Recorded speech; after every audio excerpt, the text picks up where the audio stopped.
My name is Thomas Grace. I was a student at Kent State University on my sophomore year in May of 1970 at the time of the infamous Ohio National Guard shootings that took the lives of four of my classmates and wounded nine people.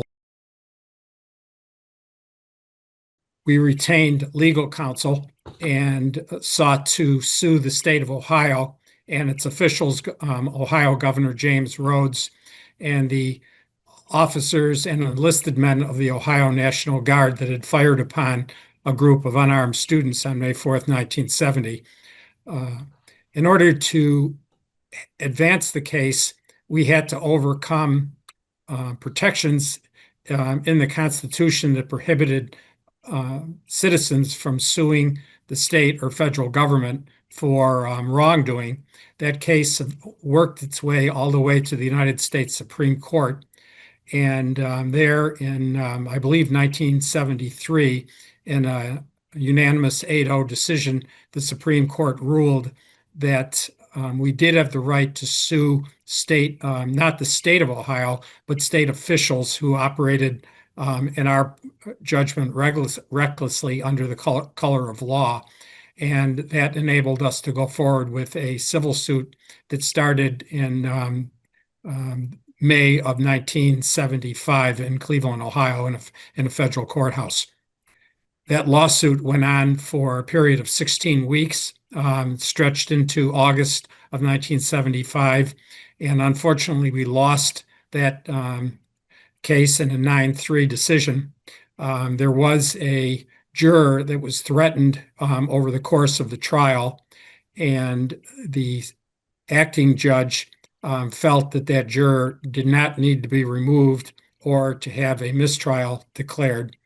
And we feel that that influenced the outcome of the case, which I stated previously, we lost in a 9-3 decision.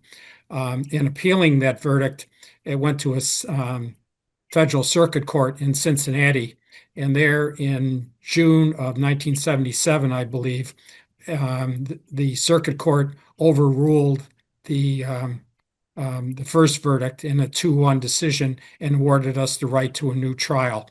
That trial started in December of 1978. I was one of the only plaintiffs that testified in both trials, both the 1975 and the 1978 trial. It was adjourned after a few days of testimony. The second trial judge, who replaced the first, a man by the name of William Thomas, Judge William Thomas, felt that the interest of all parties would be best served by an out-of-court settlement rather than a second jury trial. And on January 4th, 1979, all parties agreed to a financial award that would be divided among the 13 plaintiffs. And also, a key piece of that was the insistence by the families of the four students who were slain that there would be an apology that would be issued by the state of Ohio, or not by the state of Ohio, but by Governor Rhodes and the National Guard generals. And that's the item that we have that's being made available now for sale. That's a great synopsis. I'm going to take you back a little bit and ask some things, and we'll get back into the document as we go along here. But what do you remember about the events of May 4th, 1970? And what were kind of your immediate thoughts and reactions? Leading up to it, there was a great atmosphere of fear and tension on the campus. There were 1,200 National Guardsmen that had been deployed to the city of Kent and the Kent State University campus in an effort to quell the anti-war disorders that had erupted in the wake of the Cambodian invasion that had been announced by President Nixon on April 30th, 1970. For my immediate circle of friends, the invasion took on some immediate relevancy because days beforehand, I had been to a funeral of my roommate's brother who had been killed on the Cambodian border in the weeks prior to the invasion. And the young woman that I was seeing or dating at the time at Kent State, her brother had also been killed in Vietnam in April of 1968. So the war wasn't something that was abstract for us. It was felt politics, as it were. It really intruded into our everyday realities, and that reality was brought home in a massive way by President Nixon's announcement in late April of 1970 that United States and South Vietnamese ground forces were entering Cambodia. And the protest at Kent State and elsewhere around the country ensued as a result of that. So on May 4th, 1970, fittingly, perhaps, I was taking a history exam that morning. I was a history major. It's been a lifelong interest and pursuit of mine. I now have a doctorate in American history, and I've been teaching for the last 20 years or so. My specialty actually being not the Civil War of the 1960s, but the American Civil War of the 19th century. I hadn't intended to go to the demonstration because I'd been preparing the night before for the history exam. My girlfriend that I mentioned earlier was a student in the same class, and feeling that sense of fear and having loss in her own family with her brother having been killed in Vietnam, she implored me not to go to the demonstration. And I told her that I would stay away from it and perhaps see her later back at her dorm once all of our classes were over that day. But at the close of a class that was held immediately after my history exam in the morning, a student stood and announced that there was going to be a rally on the Kent State University Commons, a flat expanse of land where the students had historically met for rallies and anti-war demonstrations. And it was designed not only to protest the invasion, but to insist that the National Guard leave the campus. So I mulled over the whole situation and decided to break my promise and attend the demonstration. And I remember feeling a great deal of apprehension as I took the 5-minute walk from the campus building over to the Commons. But once I got there and saw the size of the crowd and spotted some of my roommates, two of whom were holding aloft flags, both black in color, one with the word Kent inscribed on it. I gravitated towards them, and I felt some safety in the security of numbers and in the company of my roommates. I wasn't there very long before the National Guard discharged tear gas into the crowd. But slightly over 100 of them with bayonets affixed advanced on our ranks, scattered the demonstrators up over a hill known as Taylor Hill or Blanket Hill. And they proceeded to advance towards us and further scattering the demonstration. They walked over a high point of the hill, the highest elevation in the area, went down into a practice football field, found themselves in a situation where there were students on 2 or 3 sides of them. There was some rock throwing, some tear gas canisters were thrown back and forth. Students threw rocks at the guardsmen. Some of the guardsmen threw rocks back at the students. The guardsmen discharged some more of their tear gas into the ranks. And then they decided that they would leave that area, which was a tactically bad position for them to be in, and retreat towards the hilltop. And once they got to the hilltop, they about 15 or 20 of them turned in unison and opened fire on us without warning. And in the resulting carnage and salvo, 13 people were shot down, hit by a barrage of 67 shots. 2 of the students were shot twice. So of the 67 rounds that were discharged, 15 of them actually hit people. Pretty good marksmanship, I would say. And as I stated earlier, 4 of the students were killed or mortally wounded, one of whom, Sandy Scheuer, who was shot through the neck, was transported to the hospital in the same ambulance with me. And I subsequently got to be close friends with her family. The family was from Youngstown, Ohio. Some of the legal aftermath I've already discussed. Yeah. That's visceral, all of it. How's your understanding of that day and the subsequent events sort of changed over time? Well, being a historian, what the way I look at it is or assess the whole thing is in terms of its political impact. Most immediately, it produced the largest student strike in American history, one involving millions of college-age young people, and it shook American higher education because there were so many campuses that were either shut down or on strike. It did unnerve the Nixon administration, so much so that they announced an earlier withdrawal of American and South Vietnamese forces from Cambodia. Subsequently, the United States Congress, it took several years for this to happen. And for the most part, Congress is a body that moves slowly and deliberately. But they did pass something called the War Powers Act that helped to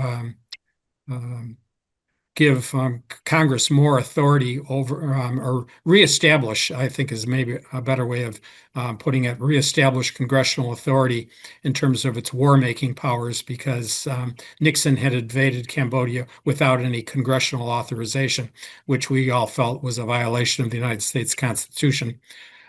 So it had that impact as well.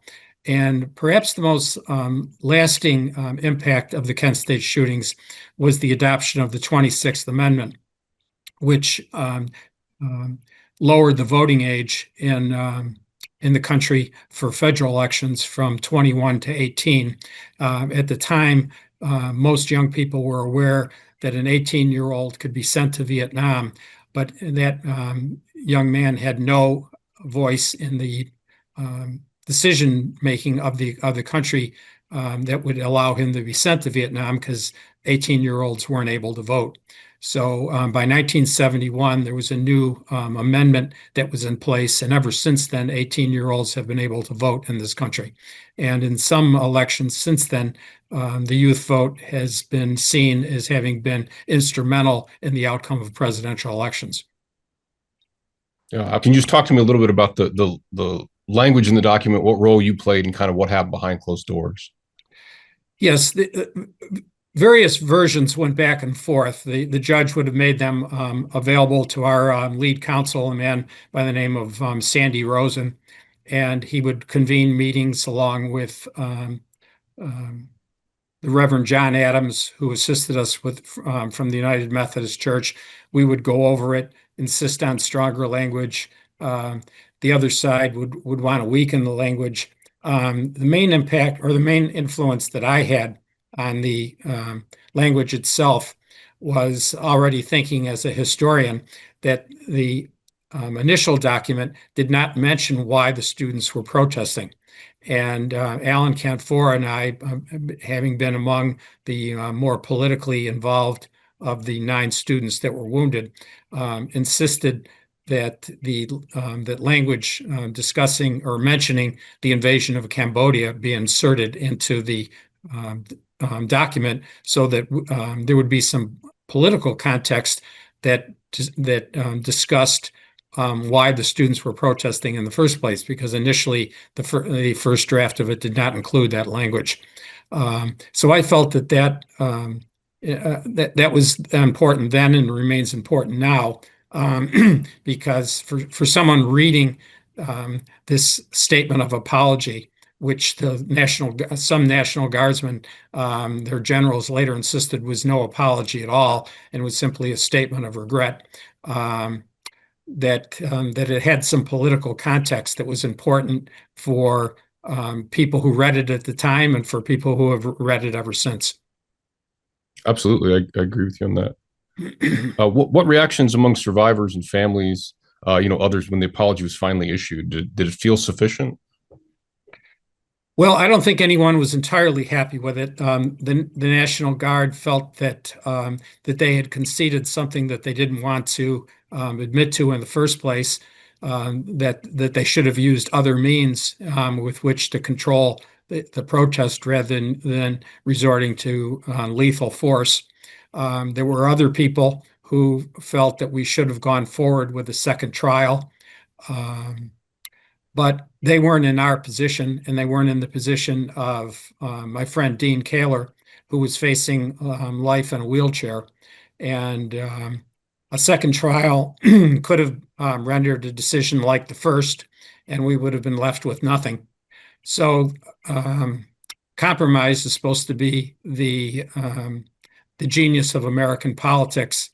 And we looked upon this in terms of what we were offered is versus what we were in a position to lose by proceeding with a trial, and with a guarantee of $600,000 that the state of Ohio would make available to the 13 plaintiffs, we decided to allocate half of that amount to Dean Kaler, who was paralyzed for life as a result of taking a bullet through his spine.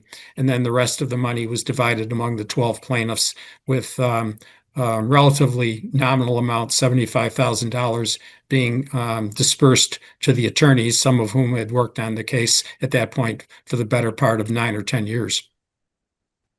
Okay. Without compensation. Yeah. It's pro bono in that sense, right? Yes. Why have you chosen to auction this document now, and what kind of led to that decision? Well, part of it is my age, that I'm now 75.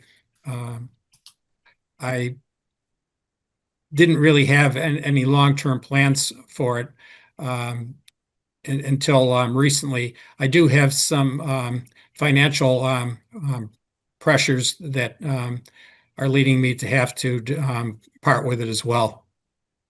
Okay. I should say that other of my papers have been donated to Kent State University, approximately 15 or so boxes, and are now part of the May 4th collection in special collections at Kent State University in the university library.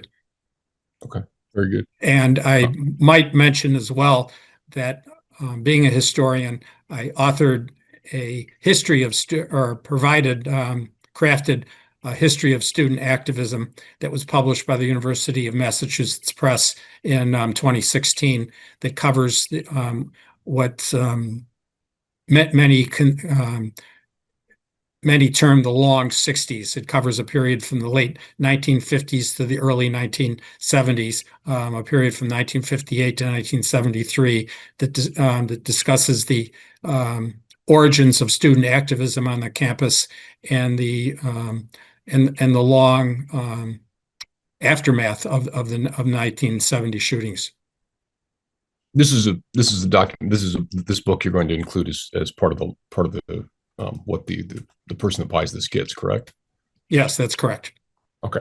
What do you hope whoever acquires this, or anybody that sees the document at this point takes away from it? Well, the Kent State shootings were a true milestone in American history for some of the reasons that I outlined earlier, in terms of its immediate political impact on the political attitudes of an entire generation of college-age students, the fact that it forced a change in war policy with the withdrawal of American forces, the eventual passage of the War Powers Act, and the adoption of the 26th Amendment, all of which were directly or indirectly influenced by the course of events at Kent State in 1970. So we have what I feel is one of the most defining artifacts from that whole era that are represented in this apology that was rendered by James Rhodes, the former governor of Ohio, and the National Guardsmen and the enlisted men who were responsible for the lethal salvo that was fired into our ranks. Yeah, absolutely. Do you feel the apologies had or still has, any legal, political, or moral weight beyond just sort of the symbolic nature of it? Well, it's the most important coda we have on what happened at Kent State. Although the physical geography of the place is also important. Kent State is the only place in the United States that offers where there's a visitor center that interprets the anti-war movement. One can visit the campus today, which is which the area of which is referred to as the shooting site by the National Park Service.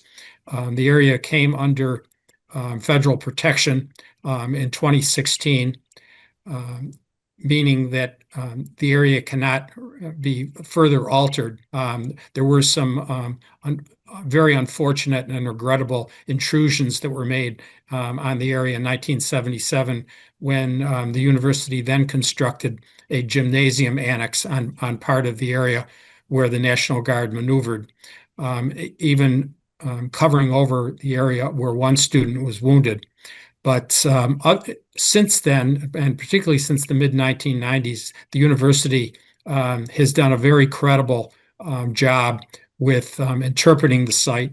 It received state historic designation in 2010, the federal historic designation in 2016.